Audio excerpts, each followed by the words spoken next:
23 জানুয়ারি news 18 বাংলায় পুরুলিয়ার একটা খবর আমরা দেখিয়েছিলাম। এই হলো আইসিডিএস কেন্দ্র, কিন্তু এই আইসিডিএস কেন্দ্র দখল করে আছেন কে? তৃণমূল নেতা, তাও 1-2 বছর নয়, 10 বছর ধরে এখানেই বসবাস, এখানেই অফিস তার। আর এই খবর সম্প্রচার করি আমরা 23 জানুয়ারি নিউজ 18 বাংলায়। নিউজ 18 বাংলার খবরের জের অবশেষে দখলমুক্ত এই অঙ্গনওয়াড়ি। পুরুলিয়ার আরশা ব্লকের বেলডি গ্রাম পঞ্চায়েতে অঙ্গনওয়াড়ি ছিল স্থানীয় এক তৃণমূল কর্মীর দখলে। এই খবর সম্প্রচারের পর এবার দখলমুক্ত অঙ্গনওয়াড়ি।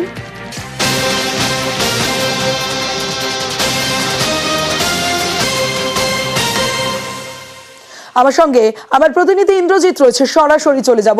ইন্দ্রজিৎ, 23 জানুয়ারি আমরা খবর সম্প্রচার করেছিলাম যে টানা 10 বছর ধরে একটা অঙ্গনওয়াড়ি আইসিডিএস কেন্দ্র, সেখানেই বাস করছেন একজন তৃণমূল কর্মী। এই খবর দেখানোর পর তারপরে ব্যবস্থা নেওয়া হলো। এখন কেন ব্যবস্থা নেওয়া হলো? এতদিন কি তৃণমূল নেতৃত্ব, প্রশাসন কিছুই জানতেন না?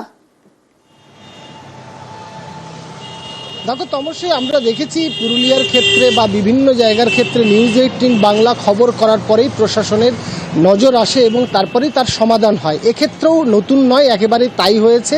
আমরা এই খবর যেমন 23 জানুয়ারি দেখিয়েছিলাম যে স্থানীয় এক তৃণমূল কর্মী তিনি দখল করে পার্টি অফিস করে বসেছিলেন। আরশার যাত্রাটার এই আইসিডিএস কেন্দ্রটি দীর্ঘ 10 বছর ধরে তার দখলে ছিল এবং এই খবর দেখানোর পরেই প্রশাসন নড়ে চড়ে বসে।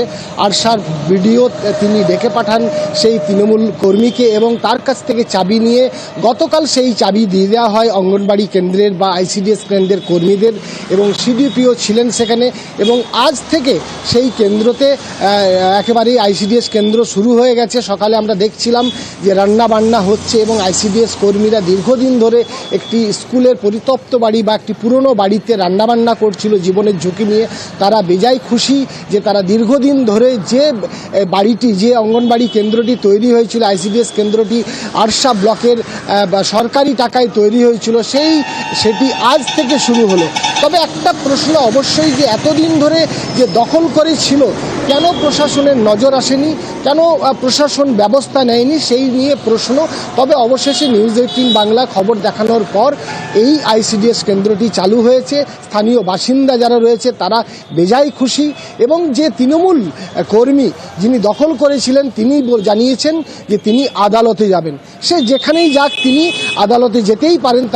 তবে এই যে বেআইনিভাবে দীর্ঘদিন ধরে একজন শাসক দলের কর্মী দখল করে পার্টি অফিস করে রেখেছিল, সেই দখলমুক্ত করতে পেরেছি আমরা নিউজ 18 বাংলা খবর দেখানোর পর বারে বারে, এবং এলাকার মানুষ খুশি এবং যারা কর্মী তারাও খুশি। বেশ, এটা আমরা বুধবারে বিডিও স্যার আমাদের চাবি দেই, সিডিপিও স্যার আমাদের সঙ্গে গিয়েছিলেন, যাওয়া বিডিও স্যারের কাছে আমরা এখানে চাবিটা দেন। তারপরে আমরা কালকে আসে চাবি খুলি ঠিক আমরা এখানে সেন্টার শুরু করেছি রান্না করতে, শুরু করি। খুব কষ্ট, জলতল পড়লে অসুবিধা হতো। প্রাইমারি স্কুলে আমরা বেলডি প্রাইমারি স্কুলে আমরা রান্না করতাম, তো ওখানে ভাঙা ঘর ছিল। তো হ্যাঁ, খুব খুশি। বাচ্চাদেরকে পড়াতে পারবো আর নিজের মতন মানে সেন্টারটি আমি ঠিক মতন করে মানে চালাতে পারবো, এটা আমার খুব ভালো লাগে। চাবি দিয়ে দিয়েছেন? চাবি দিয়েছি। মানে কি সমস্যা হয়েছিল? সমস্যা কিছু নাই, জায়গা আমাদের, এবং আমি মহামান্য আদালতের কাছে আমি যাব। জায়গা একটু আমাদের ডিস্ট্রিবিউট আছে, জায়গা আমার দান করার নাই। কিন্তু আপনি চাবি দিয়ে দিয়েছেন, আপনি ছেড়ে দিয়েছেন, আপনার জিনিসপত্র সব আমি নিয়ে এসে কিনার। নিউজে এসেছিল যে একজন ব্যক্তি একটা আইসিডিএস সেন্টার দখল করে বসছিলেন।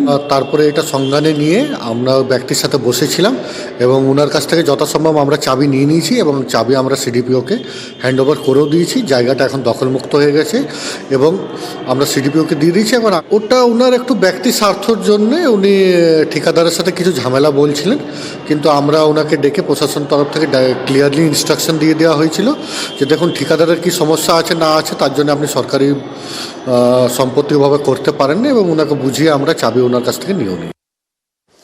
আমরা খবর দেখাই, প্রশাসনের দৃষ্টি আকর্ষণ করি, তারপর সমস্যার সমাধান হলে সেই খবরও সম্প্রচার করি।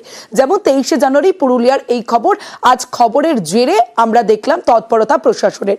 অন্যদিকে আরো একটা ছবি দেখায়, 24শে জানুয়ারি নিউজ 18 বাংলায় আমরা দেখেছিলাম এই যে হিন্দু হোটেল দেখছেন লেখা, এই হোটেল একটা হাসপাতাল, বিষ্ণুপুরের সরকারি হাসপাতাল, সেই হাসপাতালের জমি দখল করে এই রকম ব্যবসা। আর এই খবর আমরা 24শে জানুয়ারি দেখাই নিউজ 18 বাংলায়, আজ 31শে জানুয়ারি। নিউজ 18 বাংলার খবরের জের অবশেষে শুরু হলো হাসপাতালের জায়গা ফাঁকা করার কাজ। যে ছবি আপনারা দেখছেন বিষ্ণুপুর হাসপাতালের ছবি, হাসপাতালের জায়গা ফাঁকা করার কাজ। বিষ্ণুপুর হাসপাতালের জায়গা দখল করে ব্যবসা চলার খবর আমরাই দেখিয়েছিলাম নিউজ 18 বাংলায় 24শে জানুয়ারি।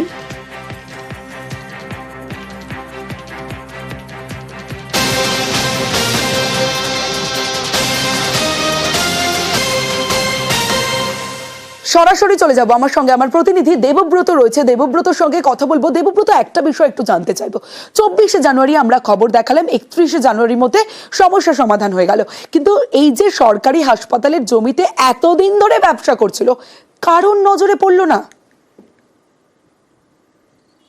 একদমই দেখো, নজরেও পড়েছিল হাসপাতাল কর্তৃপক্ষ, দীর্ঘ 1 বছরে 3বার নোটিশ দিয়েছিল উচ্ছেদের জন্য, কিন্তু থোড়াই কেয়ার, কারণ ব্যবসায়ীদের এতটাই প্রভাব ছিল যে ব্যবসা করে যাচ্ছিল, কারণ হাসপাতাল কর্তৃপক্ষের কোনো রকম বাধা নিষেধ তারা শোনেনি। দীর্ঘদিন ব্যবসা করার পর অবশেষে, যেমনটাই তুমি বললে, 24শে জানুয়ারি নিউজ 18 বাংলায় সেই খবর সম্প্রচার করা হয়। তারপরেই নড়েচড়ে বসে তৎপরতা দেখায় জবরদখলকারীরা। অবশেষে তারা নিজেরাই সেই দোকানপাট গুটিয়ে নিয়ে চম্পট দিতে থাকে। এখান থেকে বেশ কয়েকটা দোকান ইতিমধ্যেই ভাঙার কাজ শুরু হয়েছে। হাসপাতাল কর্তৃপক্ষ জানাচ্ছে, বিষ্ণুপুর জেলা হাসপাতাল, শুধুমাত্র বিষ্ণুপুরের মানুষই এখানে পরিষেবা নেয় এমনটা নয়, আশেপাশের জেলা থেকেও কিন্তু এখানে রোগী আসে। সেই হাসপাতালে ঢোকার যে রাস্তা, সেই রাস্তায় অ্যাম্বুলেন্স ঢুকতে ব্যাপক সমস্যা হয়, আর রাস্তা বাড়ানোর দরকার রয়েছে। সেই রাস্তার মধ্যেই কিন্তু এই জবরদখলকারীরা দীর্ঘদিন ধরে ব্যবসা করছিল, তাদের কিছুতেই উচ্ছেদ করা যাচ্ছিল না। অবশেষে খবরের পর উচ্ছেদ হচ্ছে। এবার হাসপাতাল কর্তৃপক্ষ জানাচ্ছে যে এবার রাস্তা তৈরি হবে, তোরণ তৈরি করা হবে, জেলা হাসপাতালে চওড়া রাস্তা হবে, মানুষ আরো উন্নততর পরিষেবা পাবে।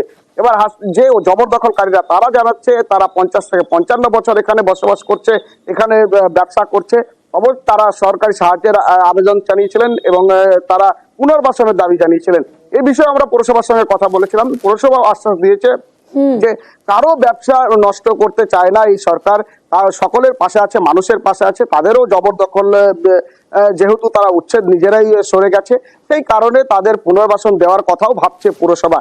সবে মিলিয়ে নিউজ 18 বাংলার খবরের পরেই কিন্তু তৎপরতা লক্ষ্য করা গেল।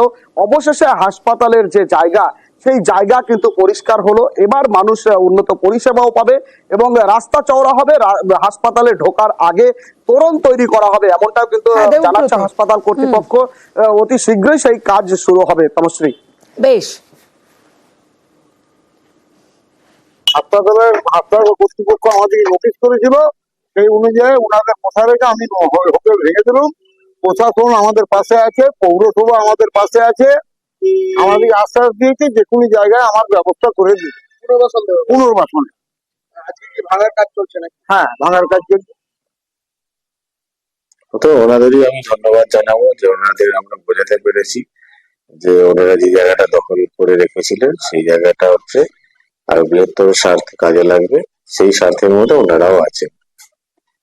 এবার কি রাস্তা তৈরি হবে? হ্যাঁ, রাস্তা তো তৈরি হবেই। এবার এই বিষয়টা যখন আমাদের গোচরে যখন এসছে, তাদের যদি অন্য কোথাও বসানোর ব্যবস্থা করা যায় বা পুনর্বাসন দেওয়ার চিন্তা ভাবনা আমাদের মধ্যে আছে, তাদের মানবিক দিকটা ভেবেই কিন্তু আমরা তাদের পাশে থেকে চেষ্টা করছি তাদেরকে অন্তত আগামী দিন যাতে করে তাদের সংসারটা চলে। নিউজ 18 বাংলা মানুষের খবর দেখায়, সাধারণের সমস্যার কথা তুলে ধরে। যেমন কয়েক মাস আগে আমরা আরো একটা খবর তুলে ধরেছিলাম। দেখুন, একটা সরকারি হাসপাতালে প্রতিদিন প্রচুর রোগীর যাতায়াত থাকে, তাদের পরিজনরা রাতেও থাকতে হয় হাসপাতালে, কিন্তু এইভাবেই খোলা আকাশের নিচে গাছের তলায় এমার্জেন্সির সামনে। এই খবরই কয়েক মাস আগে, মাস 6 আগে আমরা সম্প্রচার করি নিউজ 18 বাংলায়। আর নিউজ 18 বাংলার খবরের জের অবশেষে শুরু হলো হাসপাতালের জায়গা ফাঁকা করার কাজ।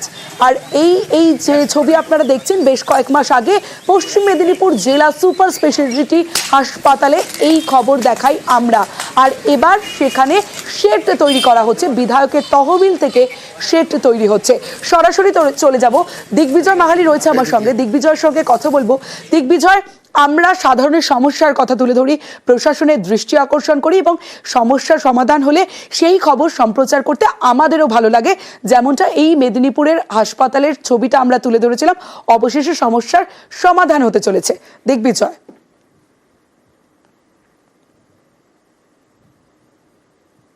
একদমই সমস্যা। দেখো, আজ থেকে 6 মাস আগে ডেবরা সুপার স্পেশালিটি হাসপাতালের বাইরে রোগীর পরিজনেরা তারা বৃষ্টি উপেক্ষা করে, মশার উপদ্রব, পোকমাকড় সমস্ত কিছু উপেক্ষা করে কিন্তু তাদেরকে রাত জেগে থাকতে হয়েছে। এই খবর আমরা 6 মাস আগে দেখিয়েছিলাম এবং সেই সময় ডেবরার বিধায়ক হুমায়ুন কবির কথা দিয়েছিলেন তিনি রোগীর পরিবারদের থাকার জন্য একটি শেড তৈরি করে দিবেন।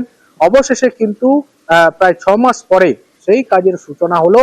নারকেল ফাটিয়ে ডেবরা সুপার স্পেশালিটি হাসপাতালের কিছুটা দূরেই, অর্থাৎ 100 মিটারের মধ্যেই রোগীর পরিবার পরিজনদের থাকার জন্য যাত্রী শেডের কাজের জন্য নারকেল ফাটিয়ে সেই কাজের শুভ উদ্বোধন করলেন।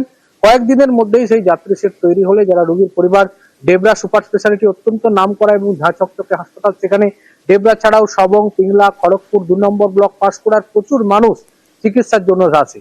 সেক্ষেত্রে বাড়ি ফিরতে তাদের সমস্যা হয়, রাত্রি হয়ে যায়। তাই বিধায়কের এই উদ্যোগ, বিধায়ক তহবিল থেকে প্রায় 8 লক্ষ টাকার ব্যয় এটা তৈরি হয়েছে এবং এতে যারা রোগীর পরিবার রয়েছে তারা কিন্তু যথেষ্ট খুশি। নিউজ 18 বাংলাকেও তারা ধন্যবাদ জানিয়েছে। সমস্যা যেটা হচ্ছে, যারা রোগী নিয়ে আসে তারা তো রোগী তো ভর্তি হয়ে যায়, বাড়ির লোক কোথায় থাকবে? খোলা আকাশের নিচে পড়ে থাকে। সেজন্য আমি বিধায়ক এলাকা উন্নয়ন থেকে ফান্ড থেকে যে প্রকল্প আছে তার থেকে 8 লাখ টাকা দিয়েছি। কাজটা শুরু হয়েছে। একটা ক্যান্টিন হতে পারে যাতে খাওয়া দাওয়ার অসুবিধা না হয়, যে লোকগুলো থাকবে ওখানে তাদের খাওয়া দাওয়ার যাতে অসুবিধা না হয়, এটা একটা ব্যাপার। আরেকটা জিনিস হচ্ছে যে মাঝখান দিয়ে আমরা একটা ডিভিশন করতে বলেছি যাতে ছেলেরা এবং মেয়েরা আলাদাভাবে থাকতে পারে।